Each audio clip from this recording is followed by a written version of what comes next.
ಎಲ್ಲರಿಗೂ ನಮಸ್ತೆ ಮತ್ತು ಗೌರಿ ಹಬ್ಬದ ಶುಭಾಶಯಗಳು. ಶ್ರೀ ಹರತಾಲಿಕಾ ದೇವಿ ಕಥೆ. ಶ್ರೀ ಗಣೇಶ ಶಾರದಾ ಗುರುಭ್ಯೋ ನಮಃ. ಯಾ ಕುಂದೇಂದು ತುಷಾರಹಾರಧವಳ ಯಾ ಶುಭ್ರವಸ್ತ್ರಾನ್ವಿತ ಯಾ ವೀಣಾವರದಂಡಮಂಡಿತಕರ ಯಾ ಶ್ವೇತಪದ್ಮಾಸನ ಯಾ ಬ್ರಹ್ಮಾಚ್ಯುತ ಶಂಕರ ಪ್ರಭೃತಿಭಿರ್ದೇವೈ ಸದಾ ವಂದಿತಾ ಸಾ ಮಾಂ ಪಾತು ಸರಸ್ವತಿ ಭಗವತಿ ನಿಶೇಷಜಾಡ್ಯಾಪಹ. ನಾರಾಯಣಂ ನಮಸ್ಕೃತ್ಯ ನರಂ ಚೈವ ನರೋತ್ತಮಂ ದೇವೀಂ ಸರಸ್ವತೀಂ ವ್ಯಾಸಂ ತತೋ ಜಯಮುದೀರಯೇತ್. ಗುರುಬ್ರಹ್ಮ ಗುರುವಿಷ್ಣು ಗುರುದೇವೋ ಮಹೇಶ್ವರ ಗುರು ಸಾಕ್ಷಾತ್ ಪರಬ್ರಹ್ಮ ತಸ್ಮೈ ಶ್ರೀ ಗುರವೇ ನಮಃ. ಸ್ವಸ್ತ್ಯಸ್ತು ಸತಾಂ ಅಶೇಷ ಸನ್ಮಂಗಲಾನಿ ಭವಂತು. ಶ್ಲೋಕೈಕಶ್ರವಣ ಪಠಣ ಮಾತ್ರೇಣ ವಕ್ತುಶ್ಚ ಶ್ರೋತೃಣಾಂ ನಿಖಿಲ ಕಲಿಕೃತ ಕಲ್ಮಷಾಪನೋದರ ವಟುತರೆ ಮೋಕ್ಷಾದ್ಯ ಅಖಿಲ ಪುರುಷಾರ್ಥ ಸಾಧನೀಭೂತೆ ಶ್ರೀಮದ್ಭವಿಷ್ಯೋತ್ತರಪುರಾಣೇ ಉಮಾಮಹೇಶ್ವರ ಸಂವಾದೆಯಾದ್ಯ ಕಥಾ ಪ್ರಾರಂಭ.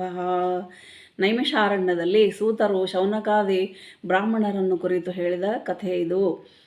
ನಮಗೆ ಹೇಗೆ ಕೆಲವು ಕರ್ತವ್ಯಗಳಿರ್ತವೆ, ದೇವಋಣ, ಪಿತೃಋಣ, ಋಷಿ ಋಣ ತೀರಿಸಬೇಕು ಅಂತ, ಹಾಗೇನೆ ದೇವರುಗಳಿಗೂ ಒಂದು ಧರ್ಮ ಇರುತ್ತೆ. ಆಶ್ಚರ್ಯ ಆಗುತ್ತಲ್ಲ ಕೇಳಿದರೆ. ಹೌದು, ಭಕ್ತರ ಉದ್ಧಾರ ಮಾಡುವುದೇ ಅವ್ರ ಕೆಲಸ. ಹಾಗಾಗಿ ಕೈಲಾಸ ಪರ್ವತದ ಶಿಖರದಲ್ಲಿ ಕುಳಿತಿರುವಂತಹ ಭಗವಂತನನ್ನು ಕುರಿತು ಪಾರ್ವತಿ, ಎಲೈ ಶಂಭುವೆ, ನೀನು ಪ್ರತ್ಯಕ್ಷನಾದ ಪಕ್ಷಕ್ಕೆ ಎಲ್ಲ ಧರ್ಮದ ಎಲ್ಲರಿಗೂ ಅಲ್ಪಾಯಾಸದಿಂದ ಮಹತ್ಫಲವನ್ನು ಕೊಡುವಂತಹ ಒಂದು ಅತ್ಯಂತ ಗುಪ್ತವಾದ ವ್ರತವನ್ನು ಹೇಳಬೇಕು. ಸೃಷ್ಟಿ ಸ್ಥಿತಿ ಲಯ ಶೂನ್ಯನು ಜಗತ್ತಿನ ಸ್ವಾಮಿಯೂ ಆದ ನೀನು ಯಾವ ತಪಸ್ಸು, ಯಾವ ದಾನ ಮತ್ತು ಯಾವ ವ್ರತ ಮುಂತಾದವುಗಳಿಂದ ನನಗೆ ಪತಿಯಾಗಿ ದೊರಕಿದಿ ಎಂಬುದನ್ನು ಹೇಳು ಎಂದು ಕೇಳಿದಳು. ಶಂಕರ ಹೇಳುತ್ತಾನೆ, ಪ್ರಾಣಪ್ರಿಯಳಾದ ಪಾರ್ವತಿಗೆ ತೀರ ಗೌಪ್ಯವಾದ ಮತ್ತು ಶ್ರೇಷ್ಠವಾದ ಉತ್ತಮ ವ್ರತವನ್ನು ಹೇಳುವೆ ಕೇಳು. ನಕ್ಷತ್ರ ಗಣದಲ್ಲಿ ಚಂದ್ರನು, ನವಗ್ರಹದಲ್ಲಿ ಸೂರ್ಯನು, ಚಾತುರ್ವರ್ಣ್ಯದಲ್ಲಿ ಬ್ರಾಹ್ಮಣನು ಮತ್ತು ದೇವತೆಗಳಲ್ಲಿ ವಿಷ್ಣುವು, ನದಿಗಳಲ್ಲಿ ಗಂಗೆಯು, ಪುರಾಣಗಳಲ್ಲಿ ಭಾರತವು, ವೇದಗಳಲ್ಲಿ ಸಾಮವೇದವು, ಇಂದ್ರಿಯಗಳಲ್ಲಿ ಮನಸ್ಸು ಶ್ರೇಷ್ಠವಾಗಿರುವಂತೆ ಆಗಮೋತ್ತಮವೂ ವೇದಸಾರವೂ ಆದ ಪುರಾಣವನ್ನು ನಾನು ಮೊದಲು ನೋಡಿದಂತೆ ಹೇಳುವೆನು. ಒಮ್ಮನದಿಂದ ಕೇಳು ಪ್ರಿಯೆ. ಯಾವ ಕಾರಣದಿಂದ ನೀನು ನನ್ನ ಪ್ರಿಯಳು ಮತ್ತು ಯಾವ ಪುಣ್ಯ ಪ್ರಭಾವದಿಂದ ನನ್ನ ಅರ್ಧಾಂಗಿಯೂ ಆಗಿರುವೆಯೋ ಅದೆಲ್ಲವನ್ನೂ ಕೇಳು. ಭಾದ್ರಪದ ಮಾಸದ ಶುಕ್ಲ ಪಕ್ಷದ ಹಸ್ತ ನಕ್ಷತ್ರಯುಕ್ತವಾದ ತೃತೀಯ ದಿವಸ ಈ ವ್ರತವನ್ನು ಮಾಡಬೇಕು. ಅದರಿಂದ ಎಲ್ಲ ಪಾಪಗಳಿಂದ ಮುಕ್ತರಾಗುತ್ತಾರೆ. ಎಲೈ ಪಾರ್ವತಿಯೇ, ನೀನು ಪೂರ್ವದಲ್ಲಿ ಹಿಮಾಲಯ ಪರ್ವತದೊಳಗೆ ಯಾವ ವ್ರತವನ್ನು ಮಾಡಿದೆಯೋ ಅದನ್ನು ಹೇಳುವೆನು ಕೇಳು. ಪಾರ್ವತಿ ಹೇಳುತ್ತಾಳೆ, ನಾಥ, ವ್ರತಗಳಲ್ಲಿ ಉತ್ತಮವಾದ ವ್ರತವನ್ನು ನಾನು ಹೇಗೆ ಮಾಡಿದೆನೆಂಬುದನ್ನು ನಿನ್ನ ಮುಖದಿಂದ ಕೇಳುವ ಬಯಕೆಯುಳ್ಳವಳಾಗಿರುವೆ. ಶಂಕರ ಹೇಳುತ್ತಾನೆ, ಪ್ರಿಯೆ, ಹಿಮಾಲಯವೆಂಬ ಒಂದು ದಿವ್ಯವಾದ ಪರ್ವತ ಶ್ರೇಣಿ ಇದೆ. ಅಲ್ಲಿ ನಾನಾ ವಿಧ ಭೂಮಿ, ಅನೇಕ ಪ್ರಕಾರದ ಗಿಡಗಳು, ತರತರದ ಪಕ್ಷಿಗಳು, ವಿಚಿತ್ರವಾದ ಮೃಗಗಳು ಇವೆ. ಪರ್ವತವೆಲ್ಲ ತುಂಬಿ ಹೋಗುವಂತೆ ಗಾಯನ ಮಾಡುವ ಗಂಧರ್ವರಿಂದಲೂ ಸಿದ್ಧಚಾರಣ ಗುಹ್ಯಕರಿಂದಲೂ ಸಹಿತರಾಗಿ ದೇವತೆಗಳು ಅಲ್ಲಿ ಸಂಚರಿಸುವ ವೈಡೂರ್ಯ, ರತ್ನಖಚಿತವಾದ ಮತ್ತು ಕಾಂಚನಮಯವಾದ ಶಿಖರಗಳು ಉಂಟು. ಕೆಲವು ಸ್ಫಟಿಕಮಯವಾದವೂ ಇವೆ. ಅಂತಹ ಶಿಖರಗಳಿಂದಲೂ ಆಕಾಶವನ್ನು ಮುದ್ದಿಡುವ ಧ್ವಜಗಳಿಂದಲೂ ಆ ಪರ್ವತ ಶ್ರೇಣಿಯು ಒಂದು ದೊಡ್ಡ ಅರಮನೆಯಂತೆ ಶೋಭಿಸುವುದು. ಅದು ಬಹಳ ಚಳಿಯುಳ್ಳದ್ದು, ನಿತ್ಯವೂ ಭಾಗೀರಥಿಯ ಪ್ರವಾಹದ ಧ್ವನಿಯುಳ್ಳದ್ದು. ಎಲೈ ಪಾರ್ವತಿ, ನೀನು ಬಾಲ್ಯದಲ್ಲಿ ಆ ಪರ್ವತದೊಳಗೆ ಅಧೋಮುಖಳಾಗಿ ಹೊಗೆಯನ್ನು ಕುಡಿಯುತ್ತಾ 12 ವರ್ಷಗಳವರೆಗೆ ಕಠಿಣ ತಪಸ್ಸನ್ನು ಆಚರಿಸಿದಿ. ಆಮೇಲೆ 64 ವರ್ಷಗಳವರೆಗೆ ತರಗೆಲೆಗಳನ್ನು ತಿಂದು ದುರ್ಘಟವಾದ ಅನುಷ್ಠಾನ ಮಾಡಿದಿ. ಇಂತಹ ನಿನ್ನ ಕಷ್ಟವನ್ನು ಕಂಡು ನಿನ್ನ ತಂದೆಯೇ ಚಿಂತೆಯಿಂದ ದುಃಖಿತನಾದನು. ಈ ನನ್ನ ಮಗಳನ್ನು ಯಾರಿಗೆ ಕೊಡಲಿ, ಇವಳಿಗೆ ತಕ್ಕವರನ್ನು ಹೇಗೆ ದೊರೆತಾನೋ ಎಂಬ ಚಿಂತೆ ಒಳಗಾದನು. ಅದೇ ಸಮಯಕ್ಕೆ ನಾರಾಯಣನು ಕನ್ಯಾಪೇಕ್ಷೆಯಾಗಿದ್ದನು. ಅವನು ಮುನಿಶ್ರೇಷ್ಠನೂ ಧರ್ಮಜ್ಞನೂ ಬ್ರಹ್ಮಪುತ್ರನೂ ಆದ ನಾರದನಿಗೆ ಪಾರ್ವತಿಯನ್ನು ಕಾಣಲು ಆಜ್ಞಾಪಿಸಿದನು. ಅದಕ್ಕಾಗಿ ನಾರದನು ಆಕಾಶ ಮಾರ್ಗದಿಂದ ಹಿಮಾಲಯ ಪುತ್ರಿಯಾದ ಪಾರ್ವತಿಯನ್ನು ಕಾಣುವ ಬಯಕೆಯಿಂದ ಬಂದನು.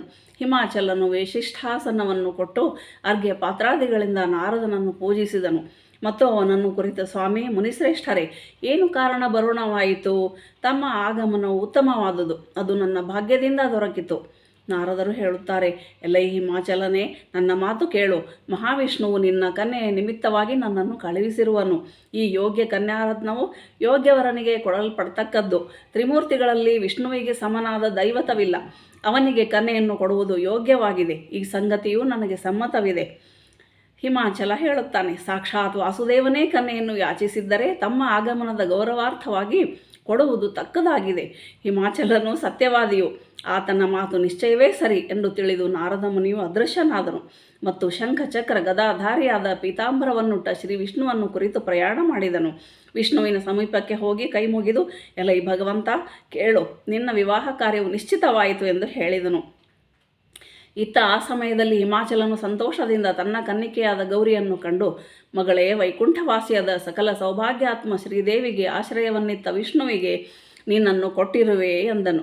ಇಂತು ತಂದೆಯ ಮಾತು ಕೇಳಿ ಅದು ಮನಸ್ಸಿಗೆ ಬಾರದೇ ಇದ್ದ ಮೂಲಕ ಪಾರ್ವತಿಯು ತನ್ನ ಸಖಿಯರೊಂದಿಗೆ ಸಿಂಹ, ಶಾರ್ದೂಲ ಮೊದಲಾದ ಕ್ರೂರ ಮೃಗಗಳುಳ್ಳ ತೀರಾ ಭಯಂಕರವಾದ ನಿರ್ಜನ ವನವನ್ನು ಹೊಕ್ಕು ಮಲಗಿಕೊಂಡಳು. ಅವಳ ಸಖಿ ಹೇಳುತ್ತಾಳೆ, ದೇವಿ, ಅದೇನು ಕಾರಣ ದುಃಖಿತಳಾಗಿರುವೆ, ನನಗೆ ಹೇಳು, ನಿನ್ನ ಬಯಕೆಯನ್ನು ನಿಶ್ಚಯವಾಗಿ ಪೂರೈಸುವೆನು. ಪಾರ್ವತಿ ಹೇಳುತ್ತಾಳೆ, ಸಖಿಯೇ, ನನ್ನ ಬಯಕೆ ಏನೆಂದರೆ ಸಾಕ್ಷಾತ್ ಮಹಾದೇವನನ್ನು ಪತಿಯನ್ನಾಗಿ ವರಿಸಬೇಕೆಂದು ನನ್ನ ನಿಶ್ಚಯವು, ಇದರಲ್ಲಿ ಸಂಶಯವಿಲ್ಲ. ಇಂತು ಆಲೋಚಿಸಿದ ನನ್ನ ಕಾರ್ಯವನ್ನು ನನ್ನ ತಂದೆಯು ಅನ್ಯಥಾ ಮಾಡಿದರು. ಆದ್ದರಿಂದ ಪ್ರಿಯ ಸಖಿಯೇ, ನಾನು ನಿಶ್ಚಯವಾಗಿ ದೇಹವನ್ನು ತ್ಯಜಿಸುವೆ. ಗೆಳತಿ ಹೇಳುತ್ತಾಳೆ, ಹಾಗಾದರೆ ದೇವಿ, ನಿಮ್ಮ ತಾತನು ನೋಡದೇ ಇದ್ದ ವನವನ್ನು ಕುರಿತು ನಾವು ಹೋಗೋಣ. ಶಂಕರ ಹೇಳಿದನು, ಇಂತು ನುಡಿದು ಹೊರಡುವ ಸಮಯವನ್ನು ಗೊತ್ತುಪಡಿಸಿ ನಿನ್ನ ಸಖಿಯು ನಿನ್ನನ್ನು ಘೋರತರವಾದ ವನಕ್ಕೆ ಕರೆದೊಯ್ದಳು. ಅತ್ತ ನಿನ್ನ ತಂದೆಯು ಮನೆ ಮನೆ ಹುಡುಕಲಾರಂಭಿಸಿದನು, ಎಲ್ಲಿಯೂ ನೀನು ಕಾಣಲಿಲ್ಲ. ಅದರಿಂದ ಅವನು ಶೋಕಾಕುಲನಾಗಿ, ಮಗಳೇ, ದೇವತೆಗಳು, ದಾನವರು ಅಥವಾ ಕಿನ್ನರರು ಇವರಲ್ಲಿ ಯಾರು ನಿನ್ನನ್ನು ಹರಣ ಮಾಡಿದರೋ ಹೇಗೆ?